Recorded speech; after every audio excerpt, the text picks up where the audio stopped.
உங்கள் favourite TV ஷோக்களை இனி miss பண்ண தேவையில்லை. ZEE5 இல் முற்றிலும் இலவசமாக காணுங்கள், இங்கேயும் எப்பொழுதும். பொம்மி, நீ வந்திருக்கிற விஷயம் என்னன்னு எனக்கு தெரியும்.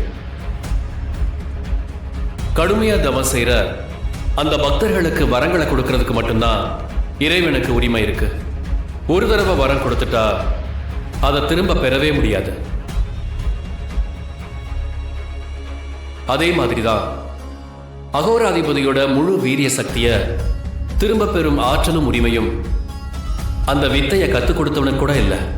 அப்போ எதிர்காலத்துல அகோரா அதிபதியால ஏற்படக்கூடிய ஆபத்திலிருந்து எப்படி என்ன தற்காத்து கொள்றது? ஒவ்வொரு காலகட்டத்திலும் ஒவ்வொரு சூழ்நிலையிலும் மனிதர்கள் தங்களை தற்காத்து கொள்ள ஒரு ஆயுதம் கண்டிப்பா தேவைப்படும். எதிரிகளுக்கு அது ஆயுதமா தெரிஞ்சாலும் நல்ல ஆத்மாக்களுக்கு அதுதான் கேடயமா இருக்கும். இயற்கையில அகோராதிபதியோட முழு வீரிய சக்தியும் அவனோட முதுகுக்கு பின்னாடி இருக்கிற அந்த சக்கர அமைப்புல தான் இருக்கும்.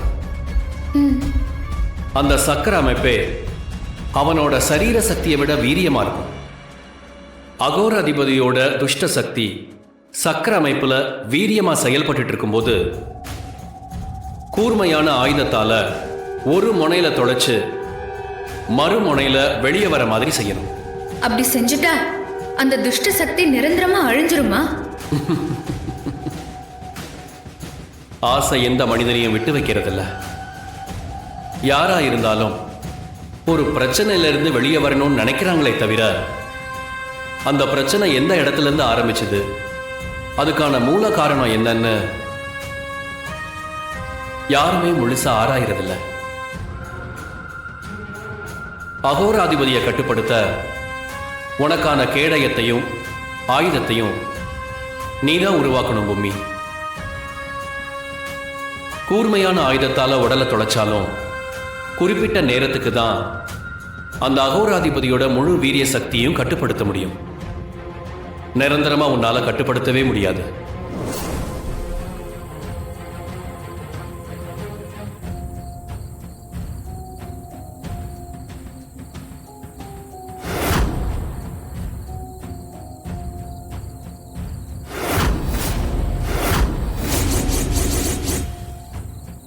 ஓம் நம சிவாய. ஓம் நம சிவாய. ஓம் நம சிவாய. ஓம் நம சிவாய.